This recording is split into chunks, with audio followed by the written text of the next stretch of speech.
Hello everybody and welcome to a brand new Elder Scrolls Online patch video for the live service. That's right guys, we are finally getting Flames of Ambition and the start of the Gates of Oblivion year-long event. Cannot wait for this. This is awesome. So the first DLC of the year is always a dungeon DLC, and this is it. So I'm really excited to get into this. Lots of new stuff coming. Lots of great things. Now remember, this is for PC right now. It will be coming to consoles on the 16th. So be ready for that. You guys are going to love it just as much as we do. Some new features are coming to the console that's going to really help console players out. It's going to really help PC players out as well with one of the new features, which is the advanced UI, or advanced stats UI. It's going to be really great. But let's go ahead and get started in this. So this update brings two new dungeons, the Black Drake Villa and the Cauldron, in addition to several new items, sets, collectibles, achievements, and furnishing. Update 29 is a base game update. Everyone's going to have access to this. You will not have access to the DLCs if you don't have a sub. So, moving on. Update 29, the latest base game patch for free to all players, brings about a number of significant changes and new features. First and foremost, we've updated the entire champion point system with a new UI and all new stars to choose for your characters. Equipped armor pieces also now passively augment your character's effectiveness, and you can view additional combat stats in the new advanced stats UI. Housing enthusiasts will be excited to utilize a new feature to fast travel outside your home, and we made several improvements when previewing furnishings and house gets. We're also adding many new furnishings for you to enjoy. Please note, all skills are reset due to the issues outlined in this forum post. I will have a link to these in both videos because I'm going to be breaking this up into a two-part video, just clarifying. And I will have a link to this in both videos, so you can check out that forum post where they're talking about why they're resetting the skill points. And also why, of course, we all know we're getting our CP reset because everything's changing with the CP system. And then for the next 2 weeks, we will be running the Heroes Reforged mini event where you can enjoy unlimited free respecs, and don't forget to claim your free Ember Sheen Veilfawn pet. We hope you enjoy the latest update, which is approximately 2 gigabytes or 2.02 gigabytes in size. Now, like I said when I was going through this, I will be splitting this into 2 videos. I'm going to cover everything that's coming in this update, all the way down to the combat section, and then I will be doing that as a separate video. So let's go ahead and get started in what's coming in Flames of Ambition, and a little bit of update 29. So one of the new things that's coming in the Flames of Ambition is the new dungeons. And we're getting the Black Drake Villa, and it's tucked away in the northern Gold Coast. It sits in an abandoned villa built as a retreat for a former emperor. I'm not even going to try and say it. and the Black Drake. So really cool place, nice dungeon, really fun. If you're new to doing dungeons and you have access to this DLC, I would just really say try the Black Drake Villa first, and then move to the Cauldron. The Cauldron, long forgotten ritual site and ruins of the past, fill the mountains of the western Deshaun, and serve as an enticing source of power for devious forces. It's really quite the interesting dungeon, this one, the Cauldron. And again, I will tell you, if you get a chance to play through it. You don't have to do this on veteran, you can do it on normal. Both of them are not too bad for 4-man groups in normal. When you move into the veteran mode, it gets a little bit more difficult. And if you're trying to do it on a hard mode, you might find it a little bit more difficult.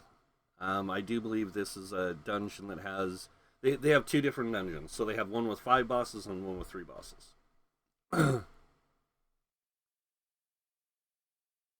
And it tells you here that one's in the Gold Coast and one's in Western Deshaun. Both dungeons include a normal version, in addition to a challenging veteran version. In addition, the Black Drake Villa features challenging hard modes for each of the 3 boss encounters. Yeah, so that's the cool one, is the Black Drake Villa, because you can do that on hard mode, and you can face all 3 bosses in hard mode. There are unique item sets, including 2 new Undaunted monster masks, only available in the dungeon. We'll get into those as well. Unique achievement rewards, unique skin, a unique memento, several titles, and unique housing items. So, we're going to go through the new item sets. Now, one of the great things about the new item sets coming in this DLC is a lot of them have a lot of group support or group utility, which is nice, and some are just really good. So let's go ahead and get started with the True Sworn Fury, the light armor, and the Blake Drake Villa. 2-piece adds spell critical, 3-piece spell damage, 4-piece adds max magicka, and the 5-piece adds 708 spell critical and increases your critical damage by 4%. This bonus doubles to 1416 spell crit and critical damage, and 8% critical damage when under 75% health, and then it grows again to double that number to 2832 spell crit and 16% spell critical when you're under 50% health.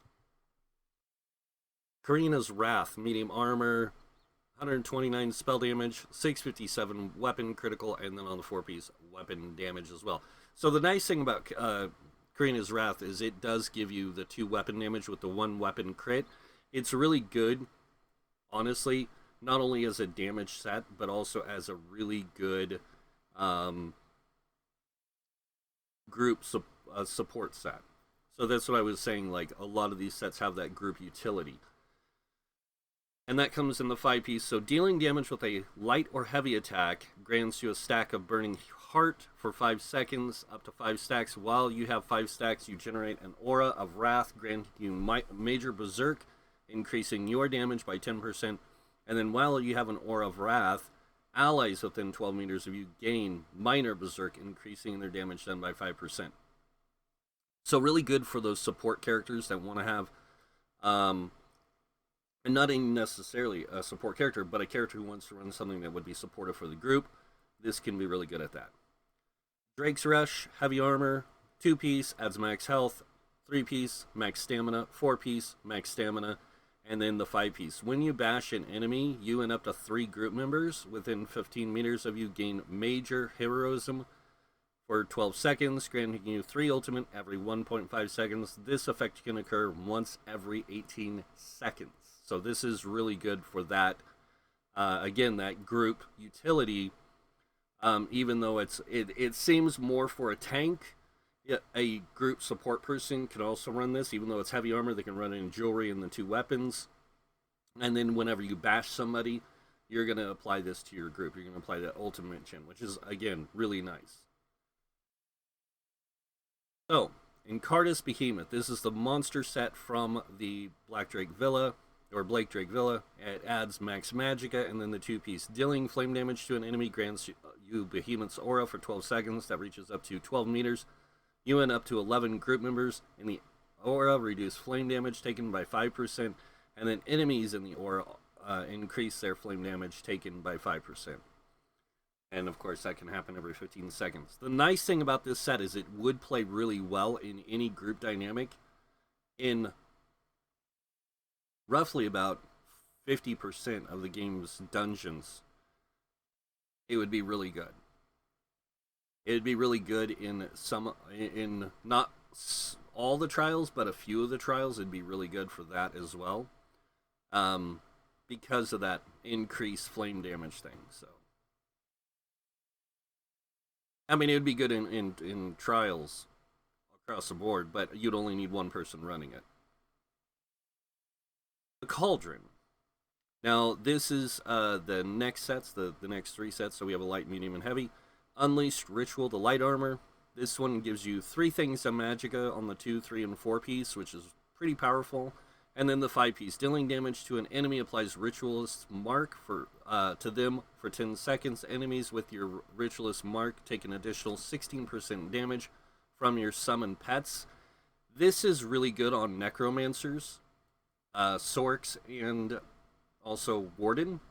More so on the Sork and the Warden than I would say even on the Necromancer, but because the way the Necromancer works, they actually can have more pets out than the other 2, so it actually applies to them a little bit better. The developers do give a little note here. It says this includes pets summoned from other item sets such as Mad Tinkers and Defiler. This does not include pet-like effects such as Cliff Racer from the Dive ability or Honor from the Cold Harbor's favorite set. So it's really nice that it applies to things like Mad Tinker and that. That means it also applies to some of the other monster sets that summon creatures like Shadowren and the one that summons the Daedra Fire Lizard.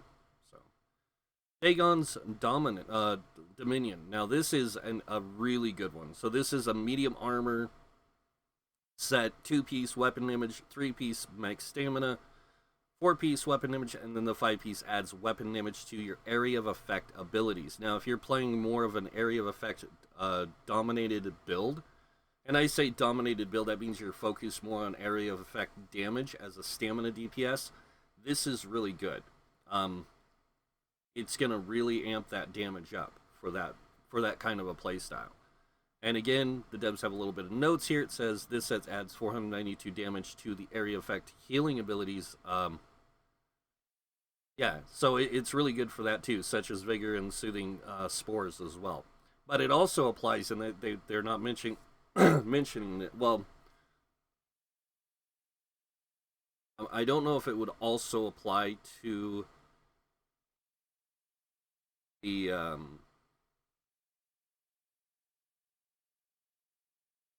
no, it wouldn't. Okay, I get it. It's not a heal over time. But area effect, even those two abilities, like the initial heal from, Vigor, and then the heal from the Soothing Spores, that's still really good for that. It means that it can work for both support and damage, which is nice. Full Killer's Ward. Now this is a really good one for not just tanks, but also group utility. 2-piece armor, 3-piece armor, 4-piece max health. Activating block while in combat places a damage shield on you and up to 3 group members within 18 meters of you for 2 seconds that absorbs 4,000 damage. If the damage shield breaks, the wearer of the shield restores 5,680 magicka and stamina. And that effect can occur every 30 seconds if the damage shield broke. If it doesn't, the shield doesn't break, it'll reapply the shield within 10 seconds. So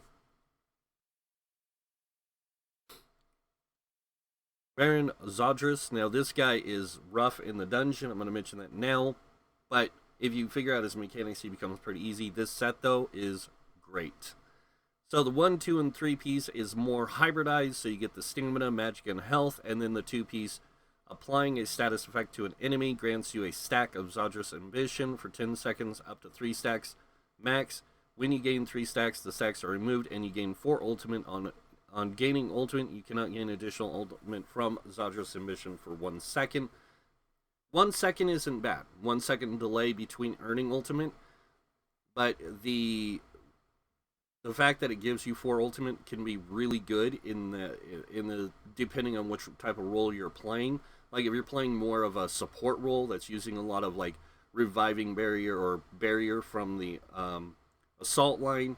If you're running a person running a lot of Warhorn, it can be really good for that. So, all right, new collectibles, outfits, styles, and dyes. So there's the Illusionary Salamander Stone Memento. This is obtained by completing Black Villa Drake Conquer achievement. The Dagon's Vescrient Skin, obtained by completing the Cauldron Conquer achievement. And then the Fireforged Maul outfit style, obtained by earning the Flames of Ambition Explorer achievement. And then there is the Scintillating Scarlet dye, which is obtained by completing Flames of Ambition Delver achievement.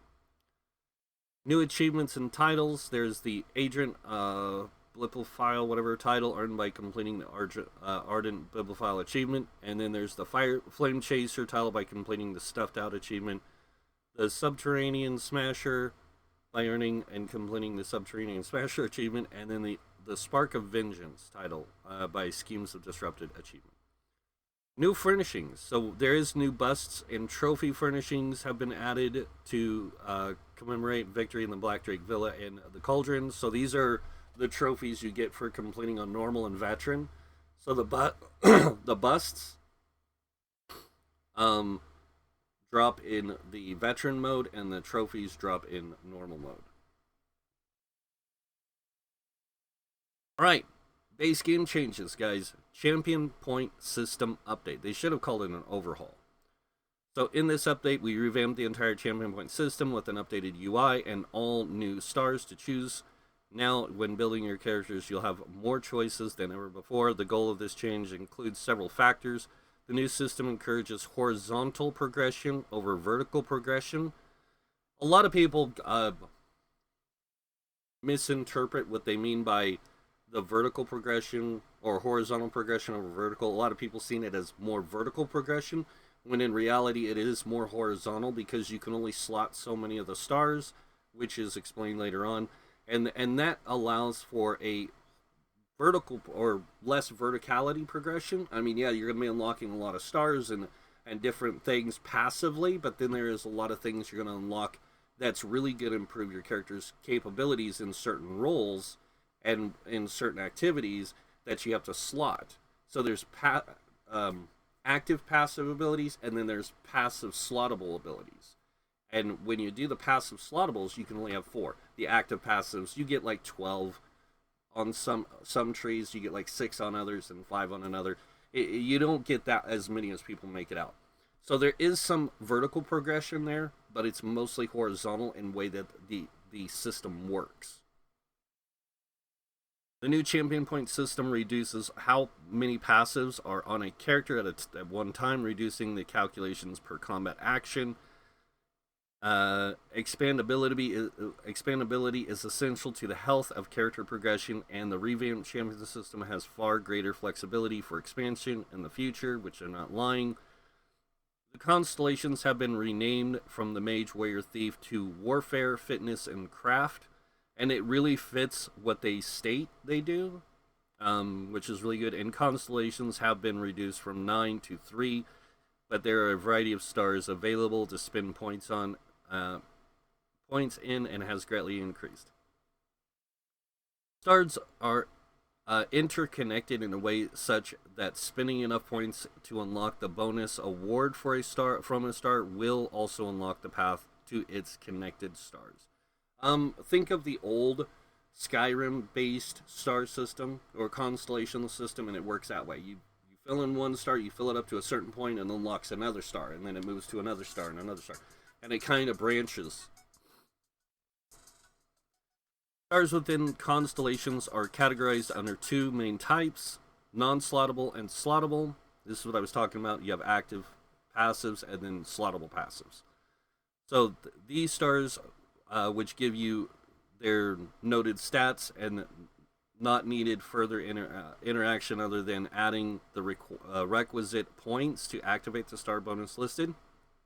And then slottable ones, these stars which give you their noted stats and must be added to the new champion bar to activate the bonus listed in the star. When actively slotted, their art will update in the constellation to indicate this. They actually show that they've been attached to your bar, which is really cool.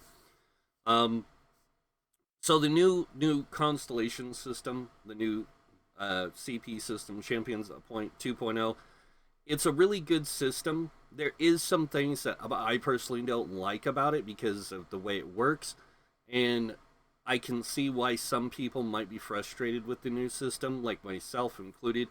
But it is a really good system, and it does have a lot of things that'll allow for major improvement later on. Alright. We've added a new champion bar to the top of the champion constellation UI. This allows you to slot up to 4 stars from each of the 3 constellations.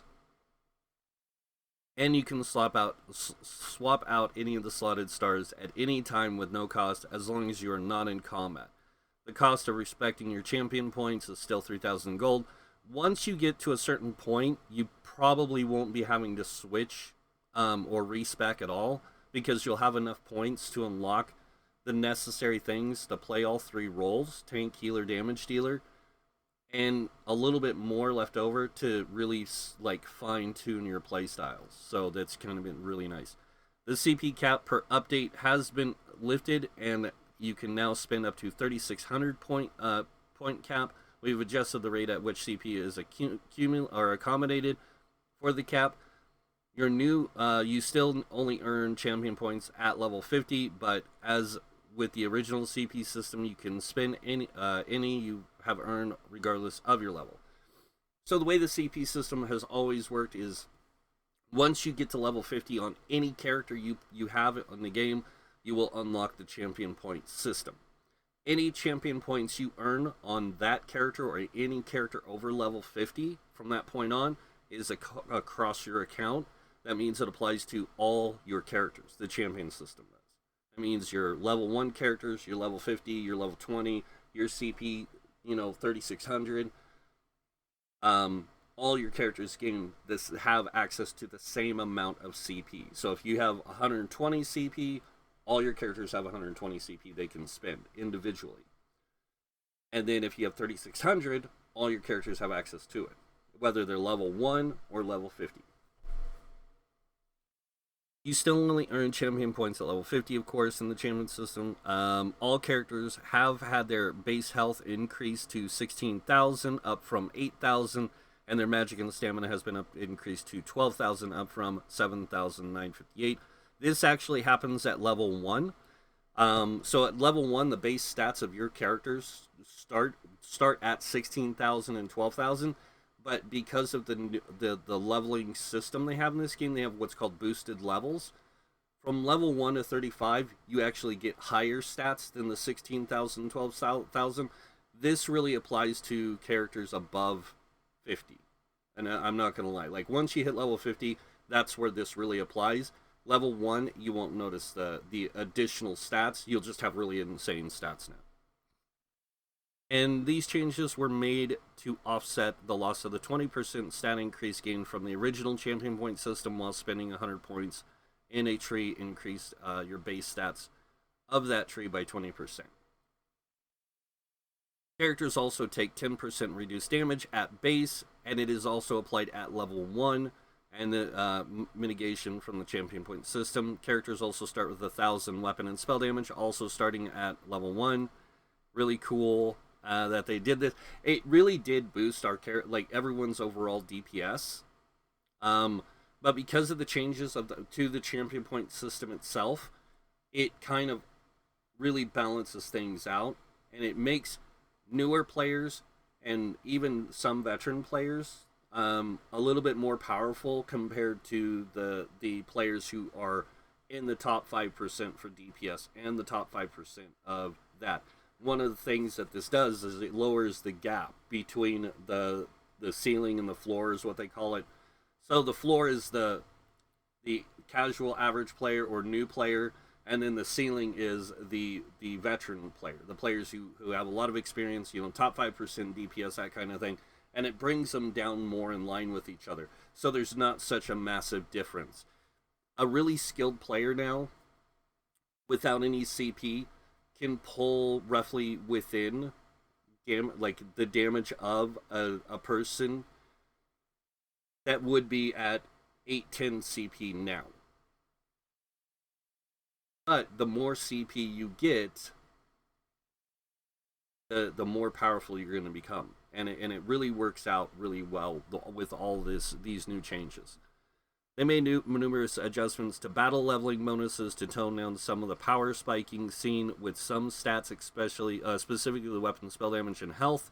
This battle leveling, this is what they were talking about with kind of like with the boosted stats, but they had to adjust a little bit of it because it was overpowered.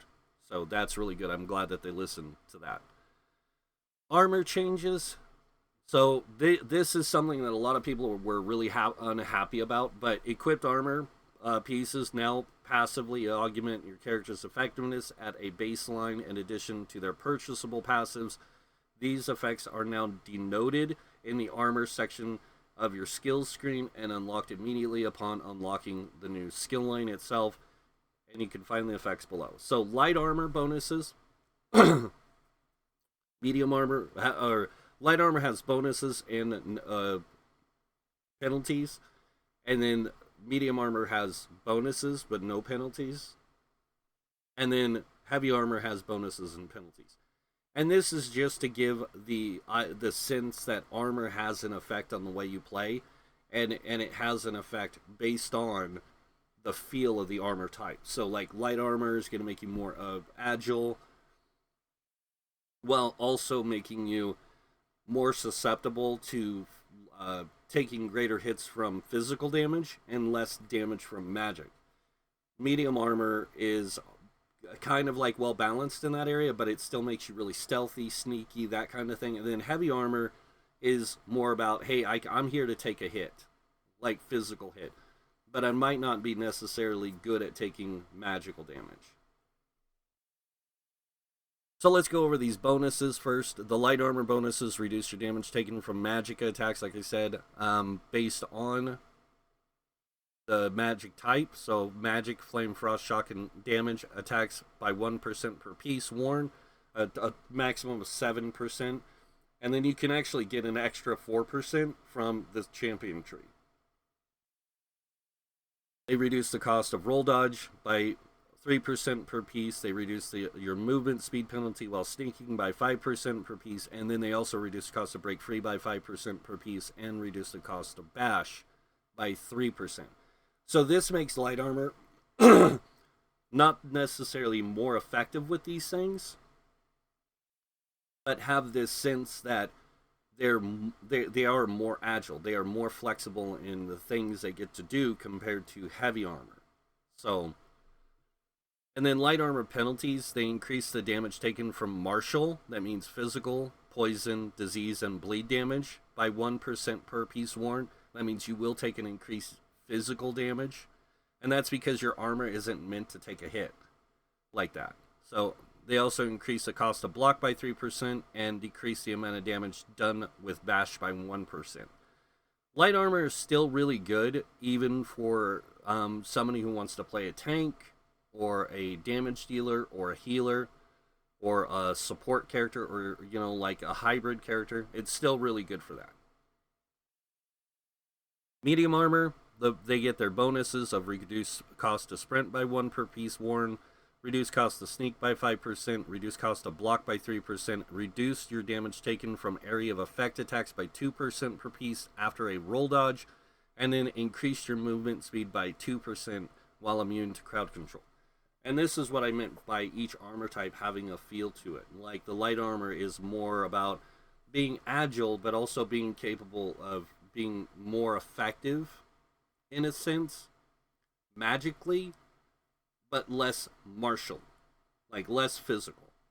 Doesn't mean that you can't take a hit. There are things, like I said, that you can do to adjust some of this damage stuff, but you're still going to always take more damage physically in light armor, but you can adjust that with like champion points or traits and things like that, like armor traits. Heavy armor bonuses reduce your damage taken from martial attacks by 1%. So they, like I said, they can take more physical damage, and they're not as susceptible as getting ripped apart physically as light armor is. But then they do take more damage from magic. We'll get to that here in a second. Increase the amount of damage blocked by 1% per piece worn. Increase the damage done on bash by 3% piece worn, and reduce the number of damage taken while immune to crowd control by 1 per piece worn. This really fits the heavy armor sense that your character's not mobile or really, you know, like agile. Your character's more about taking a hit and then like blocking damage and then bashing people, that kind of thing. Like it really fits that kind of build structure. Alright, heavy armor penalties. Increase your damage taken from magical attacks by 1 per piece worn, and reduce the movement speed bonus of sprint by 1 per piece worn. Increase the cost of roll dodge by 3% piece worn, and then increase the size of your detection area while sneaking by 10 per piece worn, making it easier for you to be detected. The above changes were done to help increase the effect that armor plays on your build by augmenting your core combat mechanics such as break free, dodge roll, and sprint in ways that are not already apparent in the paradigms. Additionally, the rock paper scissors effect of the armor was originally meant to follow should have more sharp effects in PvP situations where light armor is stronger versus heavy, but weaker versus medium, and heavy is stronger versus medium. It's, I guess it really comes down to your build, though. Still, that rock paper scissors can be changed. We also tried to avoid the outright buffing of the same exact playstyles that already exist with some armor types in efforts to improve armor viability rather than reinforcing the existing patterns. For example, light armor has much more freedom with most of the stamina cost, but less effective with outright soaking damage. Heavy armor is slower but bulkier, and medium armor is slippery, more slippery, but with less sharp bonuses, as it has no drawbacks. All armor passives now scale per piece of armor equipped rather than some of them granting bonuses while wearing 5 pieces or more. This, along with the new penalty and bonus system of armor, should help diversify build variety and increase the viability of unique options such as 4-3 and all 7 pieces of the same armor weight being worn. So light armor concentration, this passive now grants a flat amount of spell penetration per piece of light armor worn rather than requiring 5 pieces. Prodigy, this increases your spell crit per piece of light armor worn rather than a flat percentage bonus at 5 pieces. And then spell warding increases the amount of spell resistance granted per rank up from a different rank. Now that's always been there, but now it's even more effective. Medium armor, agility, this passive now grants 1 to 2% weapon damage per piece of medium armor worn rather than 7 to 15 when wearing 5 pieces.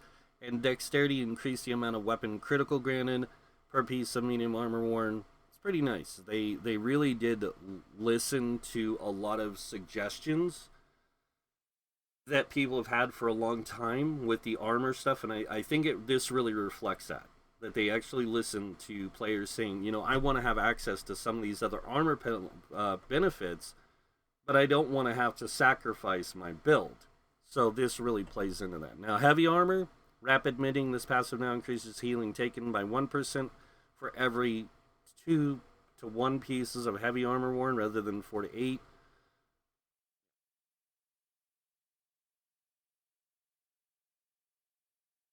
They could have worded that better.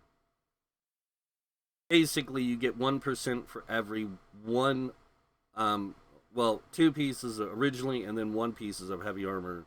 So you get 1% damage mitigation per piece of heavy armor instead of a flat 8%.